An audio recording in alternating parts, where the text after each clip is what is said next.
This week has been peak 2020 so far, meaning it's baffling, unexpected, and downright confusing. And I'm not even talking about politics.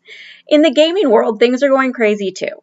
You may think I'm talking about all the kids being used in gambling social media, and if this episode were allowed to be 30 minutes of me just blindly ranting, I would. But we have other crazy fish to fry in this episode of Playusa to Z. Where to begin? Okay, business. This is my reminder to like, follow, subscribe to our Playusa YouTube channel, and see all the videos we put out instead of waiting for the download from me once a week. I'm still here, don't you worry. I brought a crew last week, but I'm back to flying solo, navigating some complicated waters in this episode. I've got a complicated merger, a complicated legal ruling about a complicated concept, another bill almost tanked by the same complicated concept, the complicated balance of what is the best interest of New York casinos, and the complicated betting implications of football games postponed by COVID-19. Did I mention it's complicated? All right, let's dive right in. There's a new major business deal that will rock the casino landscape. As part of the big Eldorado-Caesars merger, the new Caesars got a sports betting partner in William Hill. But Caesars decided to take things one step further. The company is now buying the European sportsbook in a massive $3.7 billion deal. They weren't the only bidder either. Apollo Management put in a competitive bid in its own, but Caesars won at the end of the day. If you're not overly familiar with William Hill, it's primarily a European company, but it's increasingly establishing itself in the US thanks to its access deals with Caesars and other groups. It's currently offering online betting in New Jersey, Iowa, Indiana, Illinois, Nevada, West Virginia, and Colorado. Now, Caesars has no interest in the European leg of this business, and they plan to sell those assets off. Betfred is actually rumored to be interested in those. But it could be a while before that happens, because the deal doesn't finalize until the second half of next year. What does this mean in the States? Well, the Caesars sports platform is not necessarily known as a stellar product, so Caesars being able to use the Will Hill platform is a big improvement on tech. Additionally, William Hill has partnerships in some states where Caesars previously did not have market access. Most notably, it gives Caesars a path to Michigan. William Hill has a partnership with the Grand Traverse brand of Ottawa and Chippewa Indians and already has retail sportsbooks up and running at those tribes' casino properties.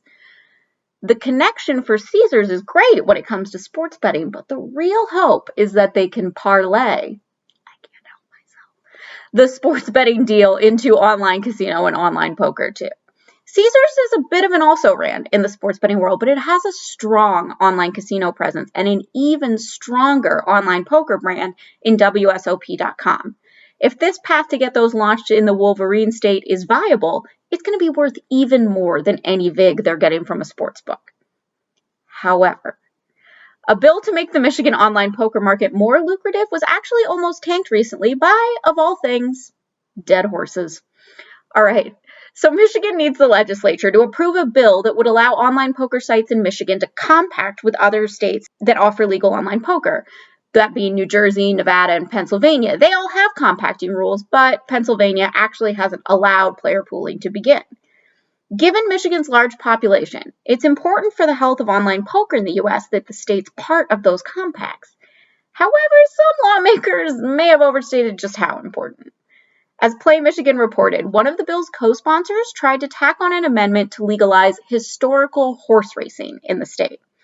Before I explain what that is, let's just briefly tackle the economics of online poker. On a good month, New Jersey and Pennsylvania will take in around $2 million each in rake and freeze from poker. It's these teeny tiny, the new potatoes. That's how small potatoes this business is. The lawmakers thought this poker rule was important enough that the casinos would concede to an amendment that would allow horse racing tracks to essentially compete with brick-and-mortar casinos. As we say in the poker world, he overplayed his hand. Thankfully, the bill's sponsor, Curtis Hertel, got the amendment removed and the bill through the Senate, and the House should vote on the legislation after the election, and it stands a pretty good chance of passing. What is historical horse racing, you ask?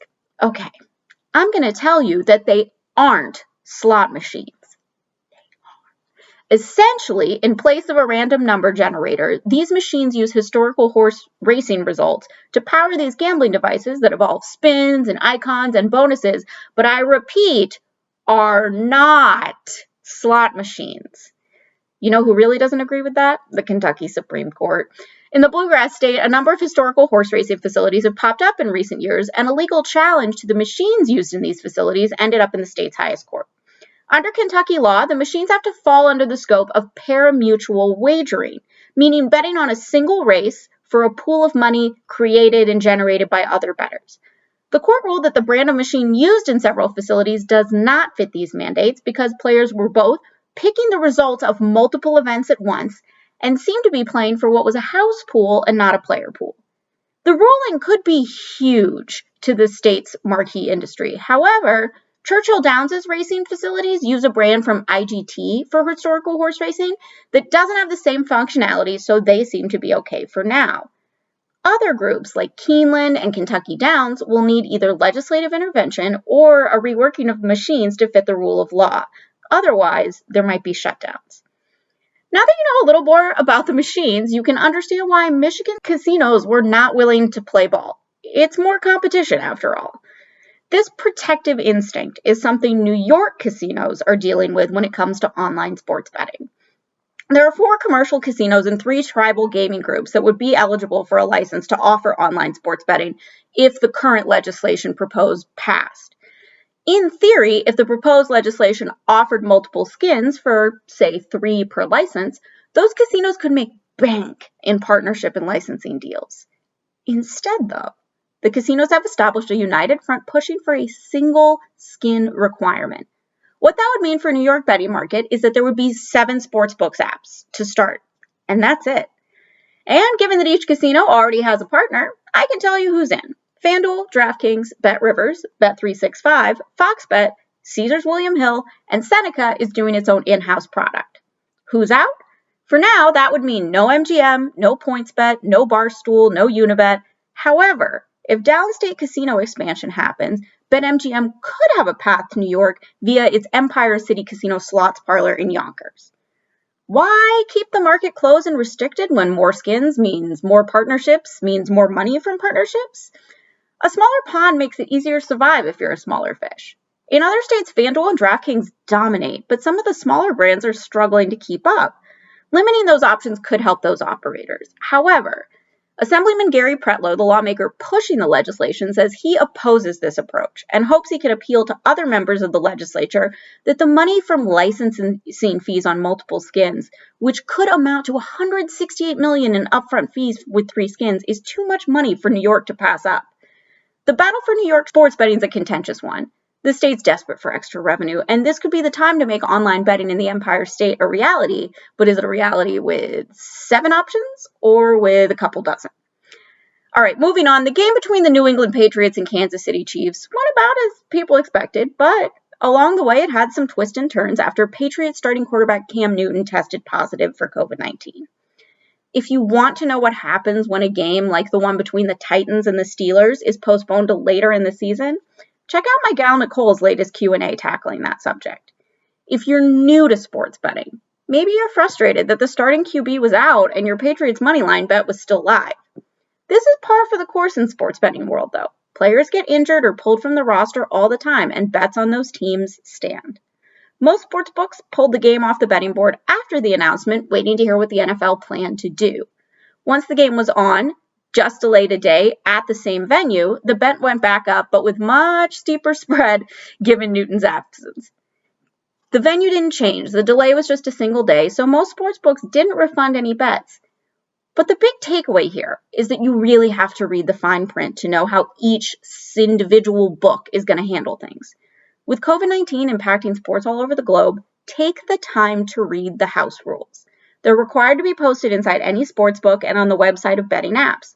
Make sure you understand what the rules are on canceling bets before you bet, because the world may be a ball of confusion, but your sports bets don't need to be.